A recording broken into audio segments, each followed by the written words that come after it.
Selamat datang di podcast ASN Berhalak dari seorang rescuer, ruang inspirasi dari aparatur sipil negara.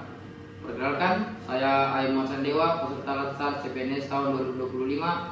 Dan hari ini kita akan ngobrol bareng sosok luar biasa yang sehari-harinya berada di garis depan risiko tinggi, yaitu Bang Fardan. Adalah seorang rescuer dari kantor pencarian dan pertolongan kelas B Mamuju. Untuk mempersingkat waktu, langsung saja izin Bang. Ada beberapa pertanyaan yang akan saya ajukan. Langsung saja pertanyaan pertama, bisa dikenalkan sedikit tentang Bang Fardan dan tugas sehari-hari sebagai rescuer. Baik, jadi nama saya tadi sudah disebutkan Air Fardan, bisa dipanggil Bang Fardan. Saya merupakan salah satu personil yang ada di kantor SAR Mamuju. Tentunya sama dengan adik dewa, jabatannya Pranata Pencarian dan Pertolongan Pemula. Sehari-hari saya sesuai dengan tupoksi seorang rescuer. Yang pertama itu adalah siaga, standby 24 jam, terus ada latihan kompetensi SAR, terus ada kita melaksanakan juga yang namanya pemeliharaan SAR yang biasa kita lakukan bersama.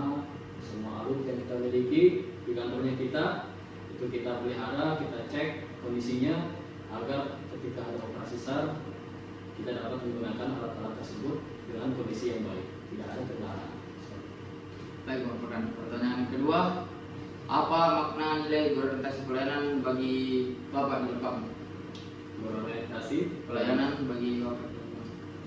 untuk pribadi saya mengenai poin berorientasi pelayanan, tentunya kaitan dengan pekerjaan seorang rescuer, di mana kita memberikan pelayanan terhadap apapun yang dibutuhkan oleh masyarakat yang ada di sekitar kita dalam hal SAR, pencarian maupun pertolongan. Itu kita memberikan semaksimal mungkin agar harapan-harapan bagi Masyarakat agar keluarga mereka untuk ditemukan misalnya itu besar harapannya. baik sekali, Bang Fardan.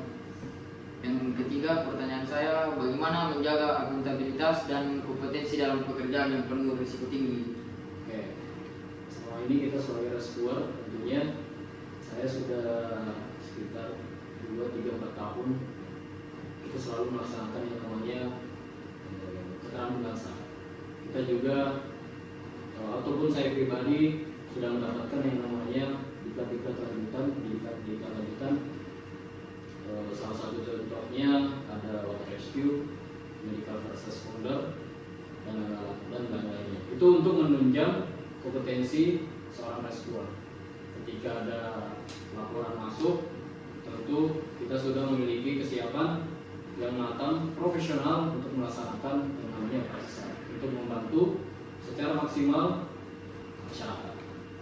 Baik, pertanyaan berikutnya, bagaimana membangun kerjasama kolaboratif dan keharmonisan tim saat kondisi darurat?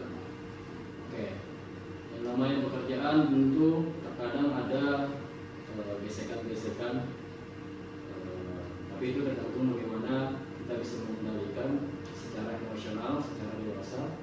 Untuk biasanya kalau saya pribadi untuk mengendalikan hal tersebut, biasanya kita melakukan pendekatan secara kekeluargaan, kepribadian.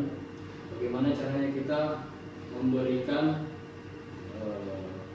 balasan-balasan perkataan, baik itu bahasa secara halus, agar teman setim kita bisa menerima secara baik apa yang kita bicarakan, sehingga ketika dalam bekerja itu keharmonisan kerjasama bisa didapatkan.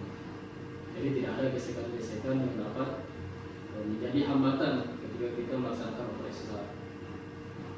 Baik, pertanyaan berikutnya, dalam situasi yang berubah cepat, bagaimana Bapak bersikap adaptif? Iya. Nah, tentu sama dengan poin-poin yang lain.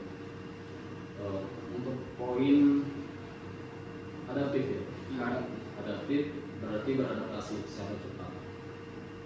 Namanya dunia kerja juga terkadang kita mempunyai pimpinan. Pimpinan itu terkadang mempunyai keinginan yang berbeda. Kadang pimpinan A maunya angka 1, B kedua menyangka dua. Jadi situ kita sebagai bawahan, sebagai personil yang profesional, kita harus bisa mengambil langkah-langkah yang semestinya yang terbaik lah intinya ya. Jadi kalau saya sih biasanya pertimbangkan dalam hal yang mana yang harus diprioritaskan.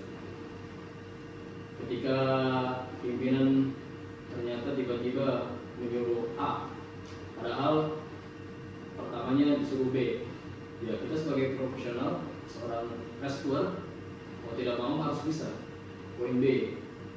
Jadi jangan pernah bosan untuk selalu belajar dan belajar.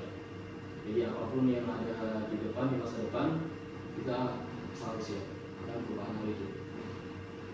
Baik, pertanyaan yang keenam, Bang, seberapa penting loyalitas terhadap instansi dan masyarakat dalam tugas?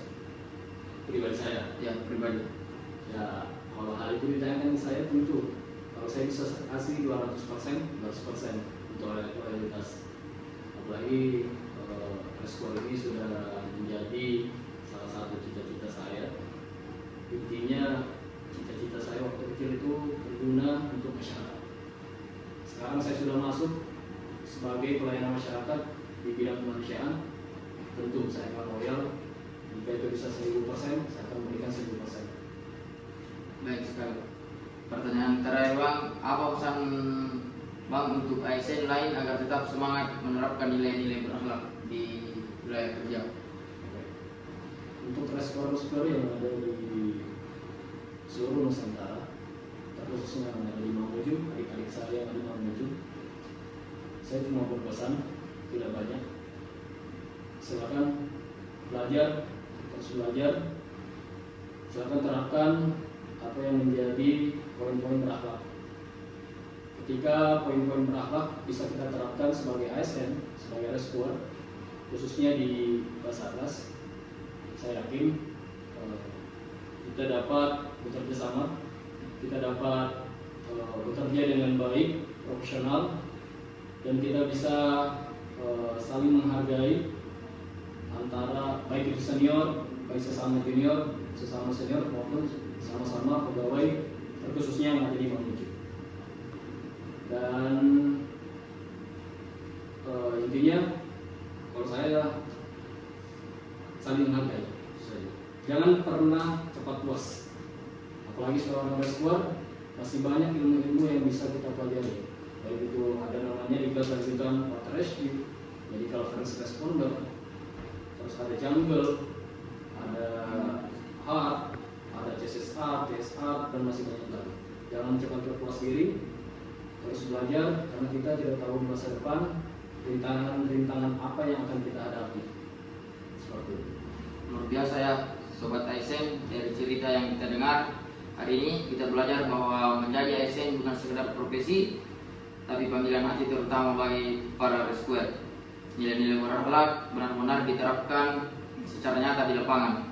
Terima kasih banyak untuk narasumber kita hari ini atas dedikasi dan waktunya, dan tentu saja terima kasih juga untuk Sobat ASN yang sudah mendengarkan. Saya Aim Masandewa pamit undur diri. Assalamualaikum warahmatullahi wabarakatuh. Afikna menjaga sama keram. Selamatlah alam semesta.